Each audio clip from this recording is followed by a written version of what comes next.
நீதிக்கானவங்க. நிதி அரசுங்கிறது தெரியும் உங்களுக்கு.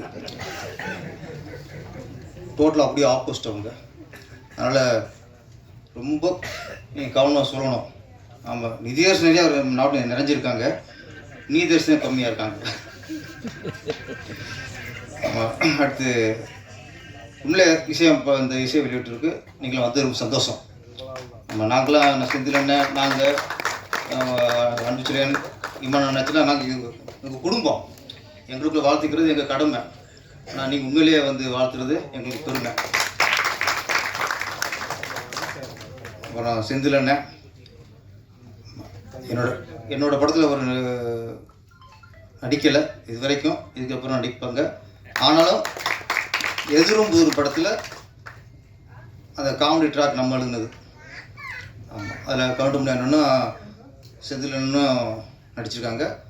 என்னோடய காமெடி ட்ராக்கு நடித்தது அப்போ நான் வெட்டி நினச்சிட்டேன், நம்ம ஒரு காமெடி ட்ராக்கு நம்மளோட வசனத்தை கவுண்டமணியனும் செந்திலும் பேசிட்டாங்களே, அப்போயே எனக்கு ஒரு நிறைவு. அப்புறம் தான் திருப்பாச்சி, சிவகாசிலாம்.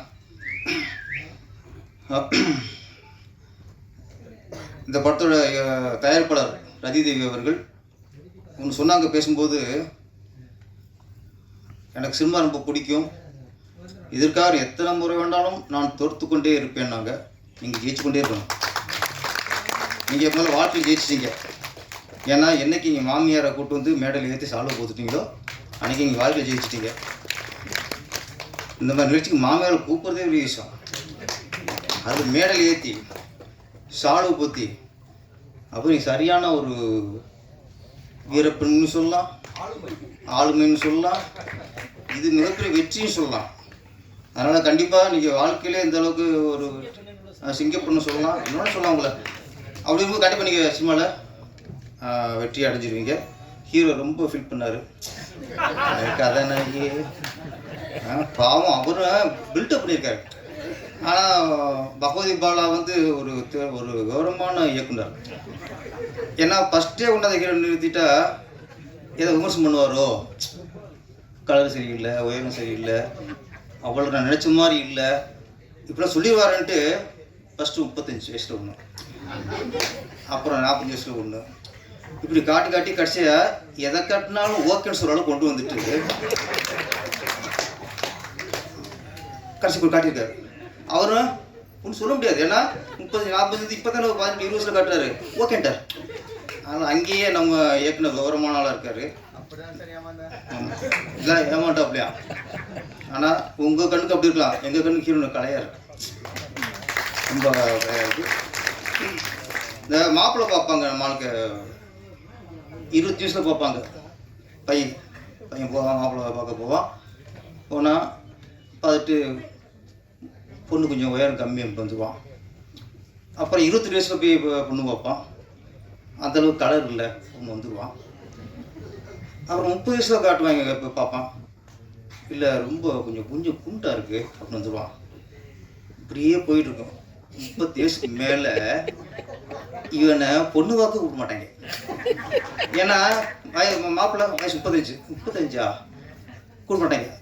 அதுக்கப்புறம் ஏதோ ஒரு பொண்ணை பார்க்கும்போது அவள் என்ன மனதில் வரும்னா, ஏதோ பொண்ணு கிடைச்சா போதும் அப்படி நிலம் வரும்போது 36, 30 வயசு உட்காருவார், பொண்ணு வரும், வரும்போது ஓகேன்றாப்ல.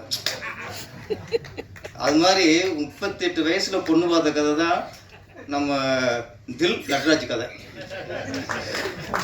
இன்னும் அது கொஞ்சம் அந்த ரொம்ப பாதிப்பில் இருக்கார். இந்த படத்துக்கு வெற்றிக்கு அப்புறம் தான் ஓஹோ அப்படின்ட்டு அவருக்கு அது கூட பிரச்சனை இல்லை. கிளைமாக்ஸில் நம்மளை வந்து பொண்ணு காப்பாற்றிடுச்சு. உலகத்தை காப்பாற்றுற பொண்ணுதாயா,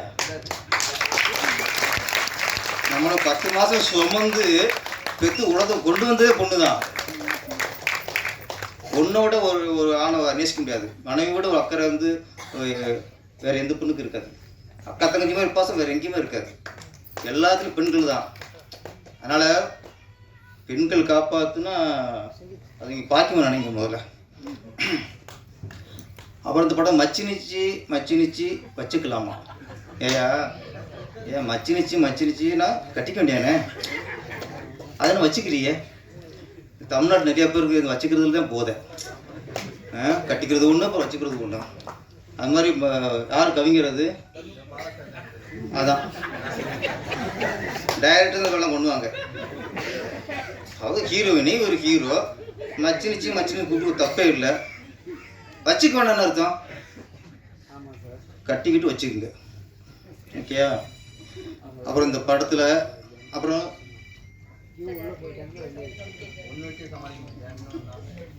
பாருங்க, அது ஒன்றே சமாளிக்க முடியலையா? ஐயோ அதெல்லாம் பழகி போகும்ப்பா உங்களுக்கு. இதெல்லாம் 3 நாளாக வச்சு சமாளிச்சுக்கிட்ட போய் கற்றுக்குங்க. சிவசம்போ டைட்டில்.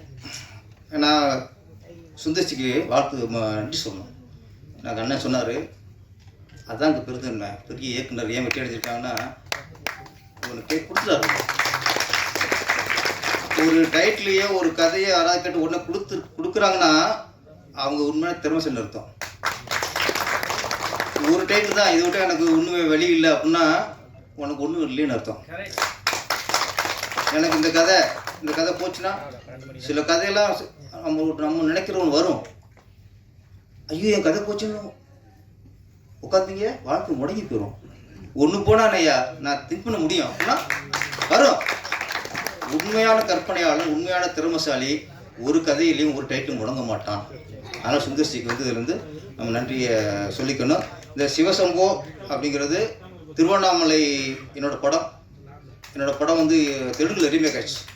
டப்பிங் டப் பண்ணும்போது தெலுங்கில் அந்த படத்துக்கு பேர் சிவசம்போ. நல்ல ஹிட்டு. இப்போ நான் கூட ஃபஸ்ட்டு ஃபோனில் சொன்னாங்க சிவசம்போ படத்துக்கு ஆடியோ வந்துள்ள சார்ன்ட்டு. நான் என்ன எதுன்னு விசாரிக்கல. பகவதி பட டைரக்டர் சிவசம்போ, நான் கூட ஆன்மீகம் கலந்துருக்கும் போல இருக்கு அப்படின்னு ஓகேன்ட்டேன். வெறும் பெண்ணிகமாக இருக்குது. அதுவும் பார்த்தா அந்த மச்சினிச்சி பாட்டில் அது கேமராமேனோட டேஸ்ட்டாக டைரக்டர் டேஸ்ட்டாக தெரியல. ஹீரோனுக்கு ஃபேஸை க்ளோஸில் கட்டின விட தொப்பில் கட்டினது அதிகம். திரும்ப சாங்கு போட்டு பாருங்கள், அங்கங்கே தான் ஹீரோயின் முகம் தெரியுது. அப்புறம் ஃபுல்லாக இதில் வேறு பச்சைவந்தி வேறு, தொப்புள்ள பம்பரை விட்டுருக்காங்க, ஆம்லெட் போட்டிருக்காங்க. முதல்ல ஒரு பச்சைவந்தி விடாருங்க, அது என்ன டெஸ்ட்டே தெரியல எனக்கு. ஒரு பச்சைவந்தி விட்டு அது என்னென்னா தொப்புள்ள போனால் பச்சைவந்தி நிறம் மாறுதான். அந்த பொண்ணு கலருக்கு மாறுதா மாறல, அது மாறல. அது வந்து மரத்தில் மாறும், வயிற்றுல எப்படி மாறும். அது தன் மறந்துருக்கும், தன் குணத்தையே மறந்துருக்கும், மறந்துருச்சு. அதனால் இந்த மாதிரி நிறைய விஷயங்கள்ல அதனால் இந்த சிவசம்போன்னு நான் வந்து அப்படி நினச்சிருந்தேன், ஒரு ஆன்மீகம் அப்படின்ட்டு. இப்போலாம் அப்படி கதை டைட்டில் வைக்கிறதே கொஞ்சம் சிக்கலாக இருக்குது. சிவசம்போ, ஓம் சக்தி, முருகா இப்படிலாம் வச்சுங்களே டைரக்டர் சங்கியோன்றாங்க, சாய்க்கு பேர் ஆகிக்கிறாங்க. இப்போ அப்படி ஆகிப்போச்சு இப்போ உலகத்தில். இப்போலாம் இப்போ சூப்பர் ஸ்டார் ரஜினிகாந்த் வந்து அப்போ எடுத்துட்டாரு அண்ணாமலைன்ட்டு. இப்போ எடுக்க முடியுமா? அண்ணாமலை பேர் வைக்க முடியுமா? ஓ அண்ணாமலை பேர் வச்சுருக்காரு, ஓ இவர் அந்த கட்சியோ ஒரு சங்கியோ அப்படின்வாங்க. இதுக்கப்புறம் அண்ணாமலை பேர் வைக்க முடியாது. திருவண்ணாமலை வைக்கிறது டவுட்டு தான் நம்மளுக்கு. அனிமே அந்தளவுக்கு ஒரு அண்ணாமலை மேலே வந்துட்டாரா, அது ஏன் சிக்கலாக போச்சு. இப்போ இந்த சிவசம்பு, அண்ணாமலை, அருணாச்சலம், படையப்பா இதெல்லாம் நீங்கள் கொஞ்சம் கஷ்டம்தான். அதனால் சிவசம்பு பேர் வச்சாலும் நம்ம வந்து ஆன்மீகம் நினைச்சோம், இருந்தாலும் நல்ல விஷயம். டைரக்டர் சொல்லியிருக்காரு,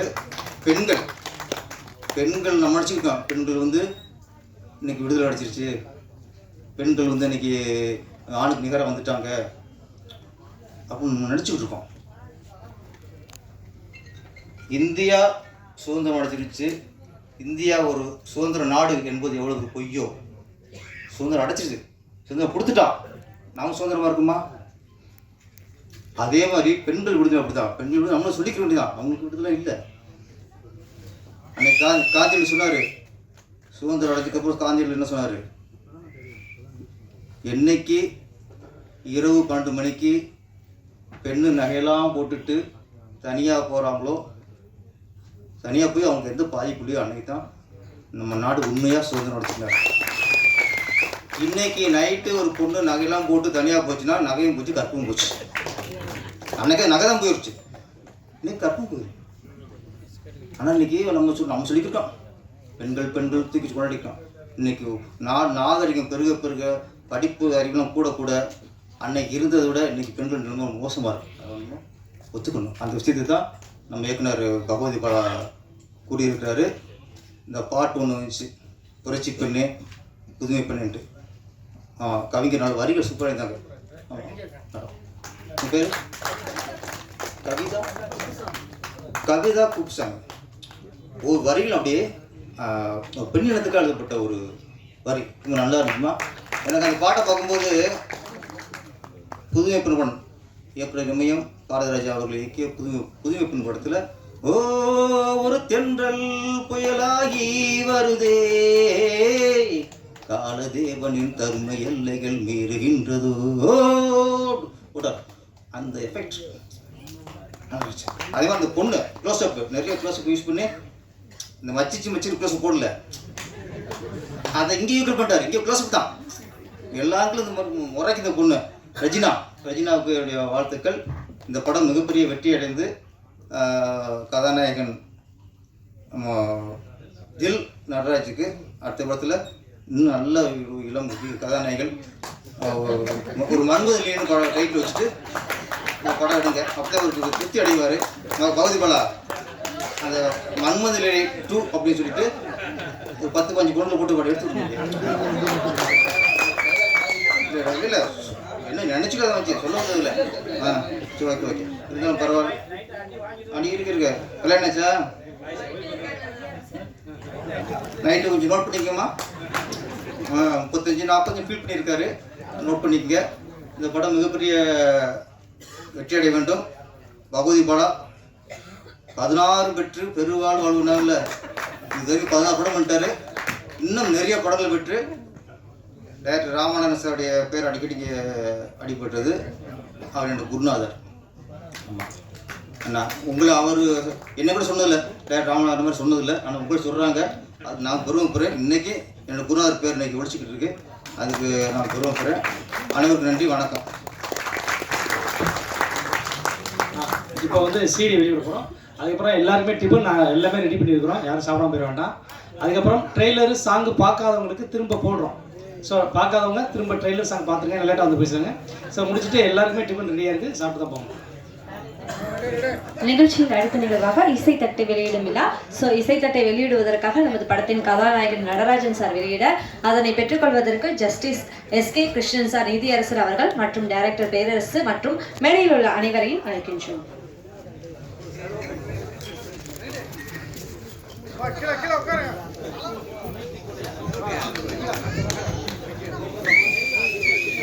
இந்த நிகழ்ச்சிக்கு பிறகு மீண்டும் ட்ரெய்லர் மற்றும் நம்மளோட படத்தின் பாடல்கள் வெளியிட போறாங்க. யாரெல்லாம் பார்க்கலையோ